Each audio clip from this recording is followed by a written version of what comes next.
João Pedro Vasconcelos, o herdeiro bilionário mais rico do Brasil, parecia ter uma vida de conto de fadas. Aos 29 anos, ele não apenas herdou o império financeiro de sua família, mas o triplicou em um piscar de olhos de 5 anos, tornando-se uma lenda no mundo dos negócios. Sua vida era um desfile de conquistas. Uma mansão deslumbrante no Morumbi avaliada em 50 milhões de reais, uma coleção de carros esportivos que parecia infinita, iates, jatos particulares e, acima de tudo, ele tinha Bruna Tavares, a supermodelo mais cobiçada do país, sua namorada há 2 anos. Para o mundo, eles eram o casal perfeito, a união da beleza e do poder. Contudo, por trás da fachada de sucesso, uma inquietação profunda corroía a alma de João Pedro. Em uma tarde ensolarada de setembro, enquanto observava São Paulo se estender sob a janela panorâmica de seu escritório no 40º andar do edifício Vasconcelos, ele se sentia completamente vazio. Uma dúvida o assombrava há meses, como uma sombra persistente. O amor de Bruna era genuíno ou apenas um reflexo de sua vasta fortuna e influência? Os sinais eram sutis, quase imperceptíveis para um olhar menos treinado, mas para João Pedro, que construiu seu império lendo pessoas e mercados, eles eram claros como o dia. Ele notava o brilho nos olhos dela quando recebia joias caras, um brilho que se apagava durante conversas mais profundas sobre sonhos e medos. Bruna tinha o talento de desaparecer em seus dias mais difíceis no trabalho, apenas para ressurgir, impecável e radiante, em eventos sociais onde os fotógrafos os esperavam. Ela nunca perguntava sobre suas preocupações, seus dilemas, as batalhas silenciosas que ele travava. Com a mesma frieza analítica que usava para fechar negócios milionários, ele chegou a uma conclusão amarga. Estava apaixonado por uma mulher que o via como um caixa eletrônico de luxo. A constatação era dolorosa, mas necessária. Ele precisava saber a verdade, por mais dura que fosse. Naquela tarde, uma ideia audaciosa e arriscada começou a se formar em sua mente. Se Bruna o amava de verdade, ela o amaria mesmo que ele não fosse mais o poderoso João Pedro Vasconcelos que todos admiravam. Ele precisava de um teste definitivo, algo que despisse sua identidade de todo o poder e riqueza. Foi então que ele pegou o telefone e ligou para o doutor Carlos Ferreira, seu médico pessoal e um dos poucos amigos verdadeiros que o dinheiro não havia comprado. Quando o doutor Ferreira chegou ao escritório, encontrou um João Pedro diferente, com uma vulnerabilidade nos olhos que contrastava com sua postura habitual de líder inabalável. Com a voz firme, mas carregada de emoção, João Pedro expôs seu plano: fingir um terrível acidente que o deixaria paralisado da cintura para baixo. O médico ficou em silêncio, processando a proposta radical. A princípio, pensou que era uma brincadeira, mas a determinação no olhar de seu amigo de infância o convenceu da seriedade do plano. João Pedro explicou que queria ver a reação de Bruna ao encontrá-lo em uma cadeira de rodas, dependente de cuidados, despojado do brilho do sucesso. Tecnicamente era um plano executável. Doutor Ferreira poderia falsificar laudos, criar um histórico médico convincente sobre uma lesão medular com esperança de recuperação e instruir uma equipe de enfermeiros de confiança para manter a farsa. Era uma loucura, mas uma loucura com um propósito nobre, a busca pela verdade. Naquela noite, João Pedro não dormiu. Ele observou Bruna dormindo serenamente ao seu lado, completamente alheia à tempestade que estava prestes a desabar sobre suas vidas. No dia seguinte, a operação foi montada com precisão cirúrgica. Equipamentos médicos foram instalados na suíte principal da mansão. Documentos falsos foram preparados e a equipe foi instruída. João Pedro, então, fez a ligação para Bruna, que estava em uma sessão de fotos no Rio de Janeiro. Ele inventou os detalhes de um acidente de carro, sua voz cuidadosamente controlada para soar frágil e assustada. A reação dela foi exatamente a que ele esperava: choque, incredulidade e promessas de voltar imediatamente. Mas o ouvido treinado de João Pedro notou uma pausa, uma hesitação quase imperceptível antes das palavras de consolo, um pequeno vácuo que gelou seu sangue. Quando Bruna chegou à mansão naquela noite, o palco estava montado. João Pedro a esperava em sua cadeira de rodas, o coração batendo mais forte do que em qualquer negociação. O som dos saltos dela no mármore do hall de entrada era como uma contagem regressiva para o momento da verdade. Ela entrou na suíte como uma estrela, impecavelmente vestida e maquiada, apesar da urgência da situação. Ela se ajoelhou a seus pés, a performance de uma mulher devastada. Mas João Pedro notou que ela teve o cuidado de não amassar seu vestido de grife. Quando ele explicou que a recuperação poderia levar meses, ou talvez nunca acontecer, ele viu uma sombra fugaz passar pelos olhos dela, um brilho de decepção que ela tentou esconder, mas que ele captou com clareza. As palavras de consolo de Bruna soavam ocas, automáticas. Ela evitava seu olhar, a mente já trabalhando nas implicações práticas daquela nova realidade. Quando ele mencionou que precisaria de ajuda constante, ela rapidamente começou a listar seus compromissos de trabalho, as campanhas publicitárias, os desfiles internacionais. Menos de 24 horas após a notícia do acidente, ela já estava construindo um muro de desculpas para sua ausência. Enquanto ela falava, ele ouviu um som discreto vindo do corredor. Era Clara Lima, a governanta mineira que trabalhava na mansão há 3 anos. Uma mulher de 32 anos, sempre silenciosa e eficiente, quase invisível em sua discrição. Clara entrou com uma bandeja de chá e, pela primeira vez em anos, João Pedro realmente a enxergou. Havia em seus olhos escuros uma preocupação genuína, uma empatia silenciosa, que contrastava violentamente com a atitude de Bruna.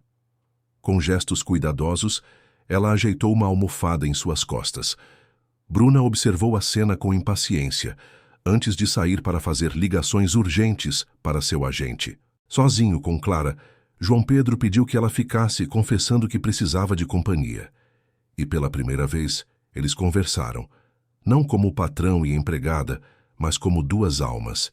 Ele desabafou sobre como se sentia patético, e ela, com uma simplicidade tocante, respondeu que ele estava apenas passando por um momento difícil e que precisava de pessoas que o quisessem bem de verdade. Suas palavras, sinceras e despretensiosas, o atingiram com mais força do que qualquer declaração de amor de Bruna. Naquela noite, enquanto Bruna dormia em um quarto de hóspedes para não incomodá-lo, João Pedro percebeu que seu plano já estava revelando mais do que ele esperava. A superficialidade de Bruna era a verdade que ele buscava, mas a humanidade de Clara era a revelação que ele não sabia que precisava. A partida de Bruna para Paris, marcada por um mal disfarçado alívio, inaugura um novo capítulo na mansão Vasconcelos e na vida de João Pedro. Pela primeira vez em 2 anos, vê-la partir não lhe causa dor, apenas a fria confirmação de suas suspeitas.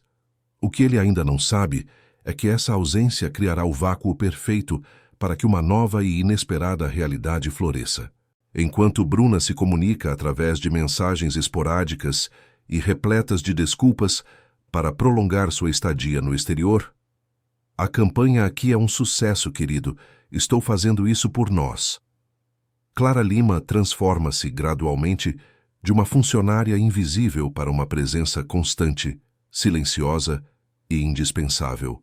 A verdadeira revelação do plano de João Pedro não seria a superficialidade de Bruna, mas sim a profundidade do caráter de Clara. Nos primeiros dias, um silêncio denso e estranho paira sobre a mansão.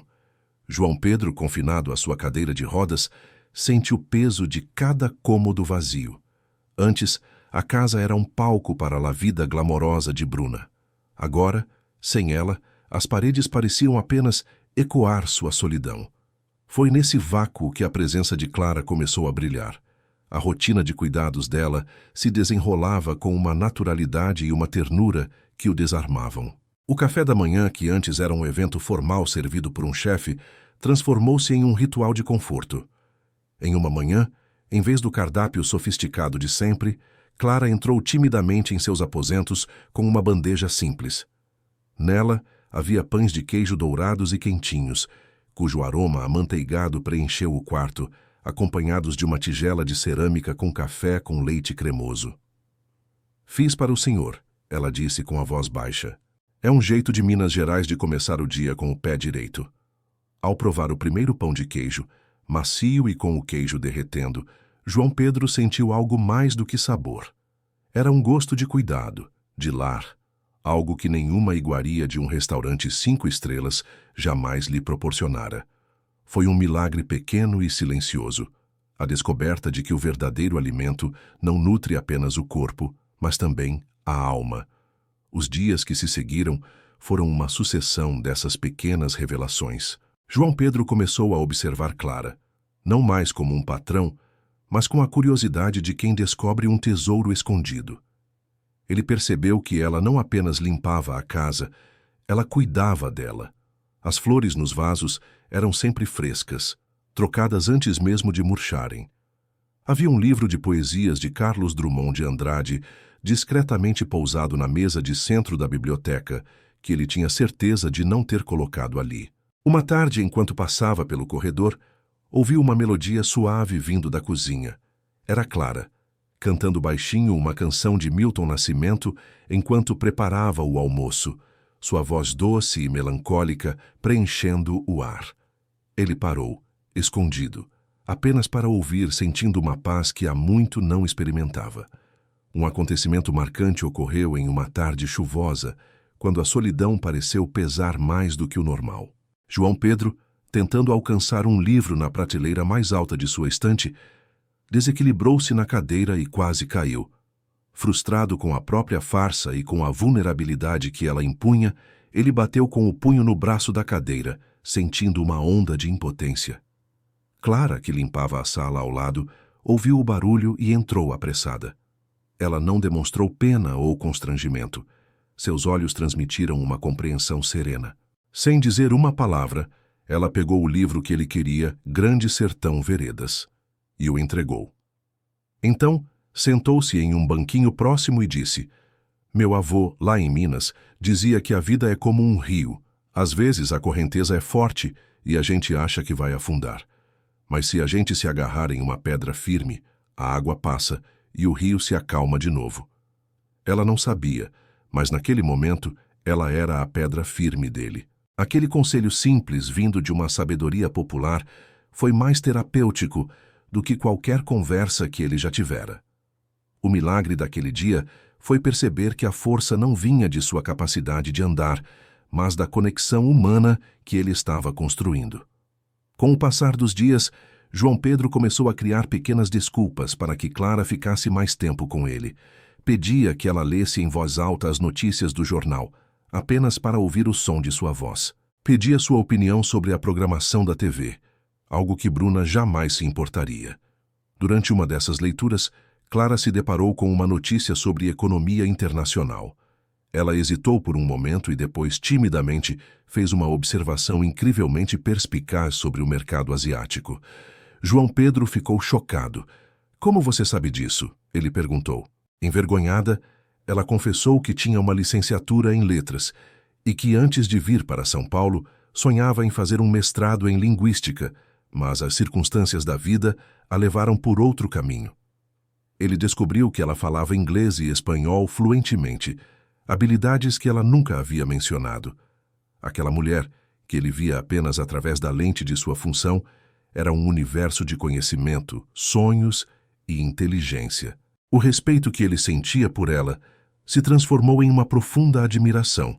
A dedicação de Clara atingiu seu ápice na quinta noite, quando João Pedro, querendo testar os limites de sua farsa e talvez de seus próprios sentimentos, fingiu ter febre e calafrios. Sua atuação foi convincente. Ele tremeu sob os cobertores e gemeu baixinho. A reação de Clara foi imediata e avassaladora. Ela não chamou o Dr. Ferreira, como ele esperava. Em vez disso, assumiu o controle com a competência de uma enfermeira experiente. Preparou compressas de água fria, fez um chá de ervas com uma receita de sua avó e passou a noite inteira em uma poltrona ao lado de sua cama, levantando-se a cada meia hora para verificar sua temperatura. Por volta das 3 da manhã, acreditando que ele dormia profundamente, ela se aproximou. Ele sentiu a mão dela, gentil e fresca, em sua testa. Então ouviu um sussurro que era quase uma prece. tão baixo que ele mal pôde captar, mas que ecoou em sua alma com a força de uma revelação. Por favor, melhore logo. Não suporto vê-lo sofrer assim. Naquela frase havia uma dor tão genuína, um carinho tão puro e desinteressado, que João Pedro precisou cerrar os dentes para não trair que estava acordado e chorar. Naquele instante, a verdade o inundou com a força de uma epifania. Clara o amava. Não o seu dinheiro, não o seu status, mas a ele, João Pedro, mesmo em sua versão mais quebrada e dependente. A manhã seguinte marcou uma virada definitiva. A febre milagrosamente cedeu. Quando Clara lhe trouxe o café da manhã com um sorriso cansado, mas aliviado, ele a olhou com olhos completamente novos. Ele sentia que havia encontrado o que nem sabia que estava procurando, um amor verdadeiro. Contudo, a mesma inteligência e a intuição aguçada de Clara, as qualidades que João Pedro passara a admirar tão profundamente, se tornariam a ruína de sua farsa. Ela não era uma mulher ingênua. Pequenos detalhes, inconsistências que uma pessoa menos atenta não notaria, começaram a se acumular em sua mente. Ela percebeu que, para alguém que supostamente não tinha sensibilidade nas pernas, ele instintivamente as encolhia quando ela passava o aspirador de pó por perto. Certa vez, um vaso de flores escorregou de suas mãos e, por uma fração de segundo, ela viu um músculo na panturrilha dele se contrair, como um reflexo para se afastar. A suspeita final veio de uma forma inesperada. Durante a limpeza semanal do escritório de João Pedro, um lugar que ela mantinha impecável, ela encontrou um pequeno pedaço de papel que havia caído atrás de uma estante de livros. Era uma receita médica do Dr. Ferreira, mas não para um medicamento. Era uma anotação apressada que dizia: aluguel de equipamento, pagamento confirmado. Próxima fase do teste a ser discutida. A palavra teste a deixou inquieta. O que aquilo significava? Na 7ª noite, com o coração pesado de dúvidas, ela tomou uma decisão. Esperou até que a casa estivesse em completo silêncio. Movida por uma força que nem ela mesma compreendia, desceu ao escritório. Ela sabia a combinação do cofre escondido atrás do quadro de Portinari, a data de nascimento da mãe dele, que faleceu, uma informação que ele havia compartilhado em uma de suas conversas. Com as mãos trêmulas, ela girou o seletor. O que encontrou a deixou sem ar. Contratos, e-mails, recibos, a prova irrefutável de que tudo era uma mentira. O acidente, a paralisia, o sofrimento que a consumiu e, o mais doloroso, a conexão que ela acreditava ter construído. Ele havia orquestrado tudo para testar Bruna, e ela, Clara, fora apenas um dano colateral, uma peça involuntária em seu jogo cruel e humilhante. A dor se intensificou ao perceber que foi justamente durante aquela semana de mentiras que ela se permitiu amá-lo.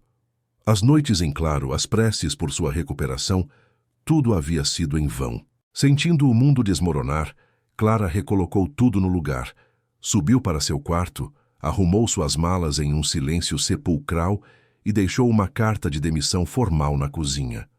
O plano havia funcionado para expor Bruna, mas seu sucesso veio com um custo inimaginável, abrindo uma ferida no coração da única mulher que o amou de verdade. A partida de Clara mergulha João Pedro em um estado de pânico e desespero que nenhuma crise empresarial jamais conseguiu provocar. Ao encontrar a carta de demissão, com sua caligrafia elegante e suas palavras formais e frias, o chão parece desaparecer sob seus pés. Ele corre pela mansão, chamando o nome dela, mas o único som que responde é o eco de sua própria voz nos corredores vastos e vazios.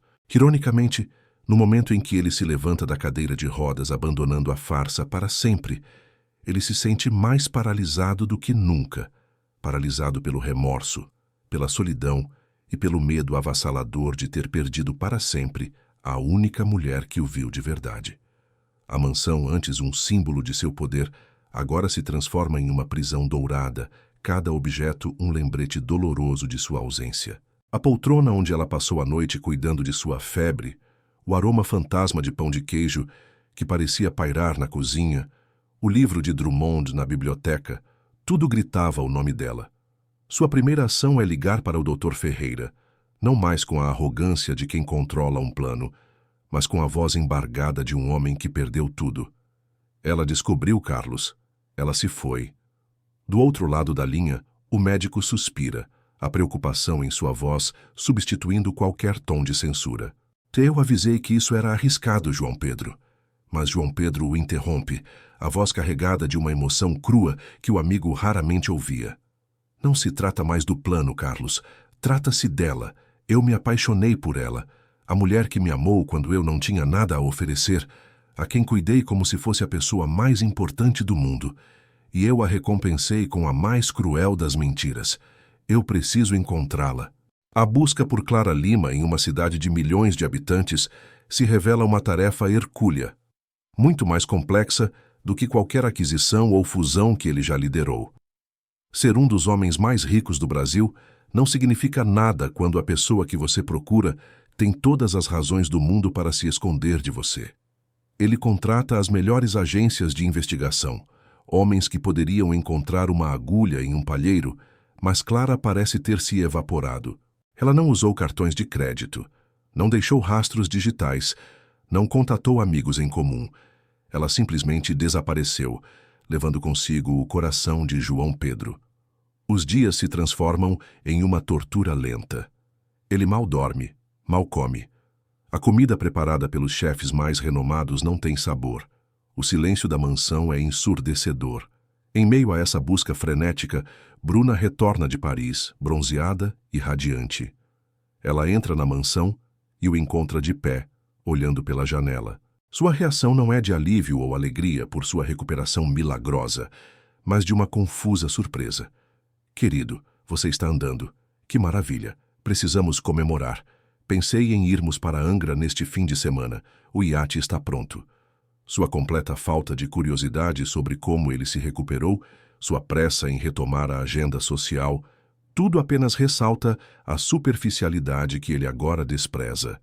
A mulher por quem toda a encenação foi criada tornou-se uma figura insignificante, uma estranha. Com uma calma que ele mesmo não sabia possuir, João Pedro termina o relacionamento ali mesmo. Não há gritos, não há drama, apenas a constatação fria de que eles viviam em mundos diferentes e que ele não queria mais pertencer ao dela. Consumido pela solidão, após semanas de buscas infrutíferas, ele tem uma epifania. Ele estava usando as ferramentas erradas. Estava tentando encontrar Clara com dinheiro e poder, as mesmas coisas que a afastaram. Ele precisava pensar como ela, entender seu mundo, seguir seu coração. E o coração dela, ele sabia, estava em Minas Gerais com sua irmã Laura. A ideia surge como um farol na escuridão. Se não pode encontrar Clara diretamente, talvez possa encontrá-la através do amor que ela sentia pela irmã. Usando sua vasta rede de influências de uma forma diferente, não para intimidar, mas para pedir ajuda, ele consegue localizar Laura Lima, estudante do 5º ano de medicina na Universidade Federal de Minas Gerais. Sem hesitar um segundo, ele pega seu jato particular para Belo Horizonte. O encontro acontece na movimentada cafeteria da universidade. Laura é a imagem de Clara, com os mesmos olhos escuros e expressivos, mas seu olhar é frio e desconfiado assim que João Pedro se apresenta. Ela já sabe de tudo. Clara, destroçada, havia lhe contado a história toda. O que o senhor quer? Laura pergunta, a voz firme, protetora. João Pedro não tenta se defender ou usar seu status. Pela primeira vez em muito tempo, ele é apenas um homem, despido de sua armadura. Eu cometi um erro terrível, ele começa, e a voz baixa e sincera. Eu a magoei de uma forma que talvez nunca tenha conserto. Mas eu preciso que você saiba, e que ela saiba, que o que eu senti por ela naqueles dias foi a coisa mais real da minha vida. Eu me apaixonei pela sua irmã, Laura, pela sua bondade, sua inteligência, sua força, e eu a perdi por causa da minha própria estupidez. Ele conta a ela sobre os pães de queijo, sobre a canção de Milton Nascimento, sobre a noite da febre. Ele não pede para saber onde Clara está. Ele apenas pede que Laura entregue uma mensagem. Diga a ela que eu sinto muito. Diga a ela que, se eu pudesse, trocaria toda a minha fortuna por mais um minuto de conversa sincera com ela. e diga a ela que ela me fez uma pessoa melhor, mesmo que eu não a mereça. Laura o escuta em silêncio, o muro de hostilidade em seus olhos começando a ceder diante da vulnerabilidade e do arrependimento genuíno daquele homem. Ela vê a dor em seus olhos e percebe que não é uma atuação. Eu vou entregar a mensagem, ela diz por fim, mas não posso prometer nada. Ela precisa de tempo para se curar. De volta a São Paulo, João Pedro se resigna a uma vida de penitência e espera. Mas ele não espera passivamente. Inspirado pela história de sacrifício de Clara por sua irmã, ele decide usar seus recursos para criar algo positivo. Ele funda o Instituto Recomeçar, uma fundação com a missão de financiar integralmente os estudos de jovens de baixa renda em universidades de ponta, cobrindo não apenas as mensalidades, mas também moradia, alimentação e materiais. É um projeto que consome seus dias e noites, um trabalho que, pela primeira vez, preenche o vazio que o dinheiro nunca conseguiu. Ele se envolve pessoalmente, entrevista candidatos, ouve suas histórias, e em cada jovem sonhador, ele vê um pouco de Clara e Laura. Este é o seu milagre pessoal, a descoberta de que a verdadeira riqueza não está em acumular, mas em compartilhar. Os meses passam, o outono chega, pintando as árvores do Morumbi com tons de ouro e vermelho. Ele quase perde a esperança de ter notícias de Clara. Então, em uma manhã cinzenta, um pequeno pacote chega pelo correio, sem remetente, apenas um selo de Minas Gerais. Com as mãos trêmulas, ele o abre. Dentro, envolto em um lenço de seda, está o pequeno crucifixo de prata que sua mãe lhe deu antes de falecer, a única joia de valor sentimental que ele possuía. Ele o havia perdido durante a noite da febre e nem sequer notara sua ausência. Clara o encontrou, guardou e agora o estava devolvendo. Junto ao crucifixo, um bilhete com sua caligrafia inconfundível. Dizia apenas: amanhã às 3 da tarde, onde nos encontramos pela primeira vez, Parque Ibirapuera, perto do lago. Ele fica confuso. Ele nunca a encontrou no Ibirapuera. A entrevista de emprego fora na mansão. No dia seguinte, ele chega ao parque 1 hora antes, o coração batendo descontroladamente. E então, pontualmente às 3, ele a vê. Clara está mais linda do que ele se lembrava. Seu cabelo está solto, caindo em ondas suaves sobre os ombros, e ela veste um vestido simples, florido, que parece capturar a luz do sol da tarde. Ela sorri, um sorriso tímido, mas sereno. É ela quem quebra o silêncio. Você não se lembra, não é? Ela pergunta, a voz suave. E então ela conta a história. 3 anos antes, no dia de sua entrevista de emprego na mansão, ela chegou a São Paulo vinda de Minas, sentindo-se pequena e assustada na cidade imensa. Antes da entrevista, ela foi ao parque para tomar coragem. Sentada em um banco perto do lago, o medo e a saudade de casa a dominaram, e ela começou a chorar silenciosamente. De repente, um homem que fazia sua corrida matinal parou. Ele usava roupas de ginástica simples, o rosto suado, mas os olhos gentis. Era ele, João Pedro. Ele não sabia quem ela era, apenas viu uma pessoa precisando de ajuda. Ele se sentou ao lado dela, ofereceu um lenço e disse palavras que ela nunca esqueceu. A coragem não é a ausência de medo, mas agir apesar do medo. Você parece forte. Vai dar tudo certo. Ele sorriu e continuou sua corrida, sem nunca saber o impacto que aquele pequeno ato de bondade teve. Eu me apaixonei por você naquele dia, ela confessa, os olhos brilhando.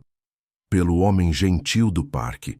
Mas quando comecei a trabalhar na mansão, você era diferente, distante, frio.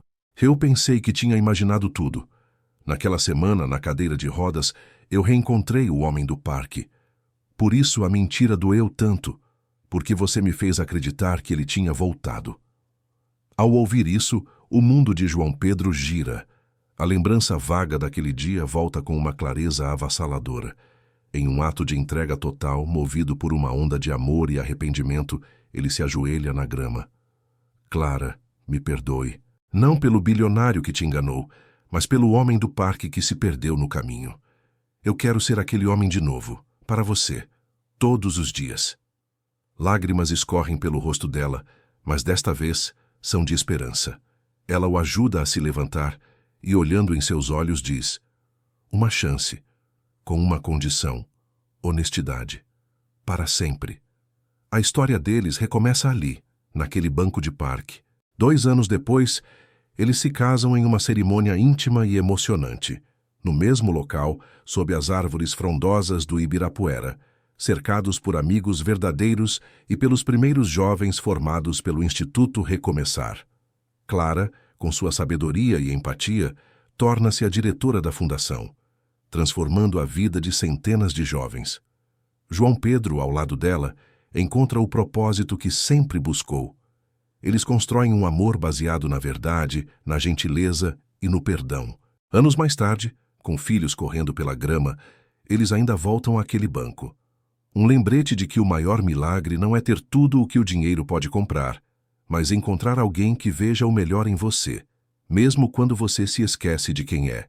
E que, às vezes, um simples ato de bondade pode mudar o mundo, ou pelo menos o mundo de 2 pessoas. Se você curtiu essa história, não esquece de deixar o like, se inscrever no canal e ativar o sininho. Assim você não perde nenhuma das próximas histórias incríveis que vêm por aí.